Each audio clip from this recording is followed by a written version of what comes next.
Guys, I got two more fights for you for UFC 300. Jim Miller, 40 years old, is the all-time leader in UFC wins at 26.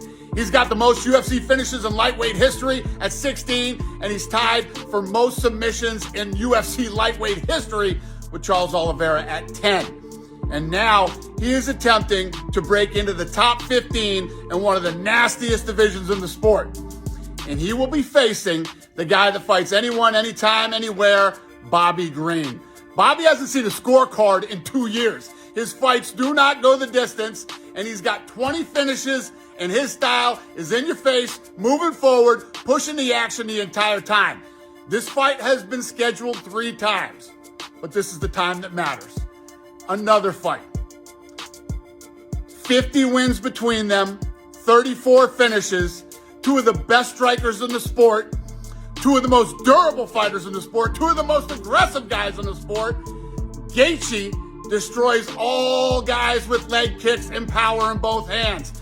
Max is regarded by many to be the best boxer in the UFC and has made many top 10 guys look like they don't even belong there with him. 2 of the all-time greats in their division, and this fight will be 5 rounds for the BMF title. So, we got Bobby Green versus Jim Miller, Justin Gaethje versus Max Holloway, both at UFC 300.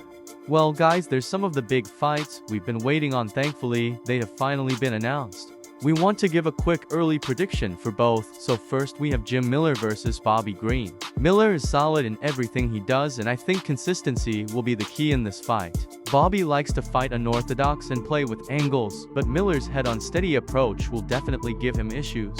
If Bobby doesn't get Jim out of there early, I think the tide will shift Miller's way, and he will control this fight whichever way he can, with either grappling or stand-up. Now let's talk about the BMF title fight in the lightweight division. This is such a fun fight to have on the card, and it's pretty much guaranteed chaos. Now obviously we have to favor Justin in this matchup, because from what we saw in the Dustin Poirier fight, it seems Max is just simply outsized for the weight class. Now this is different circumstances, and he's had more time to prepare himself, but we just think Justin will be too much.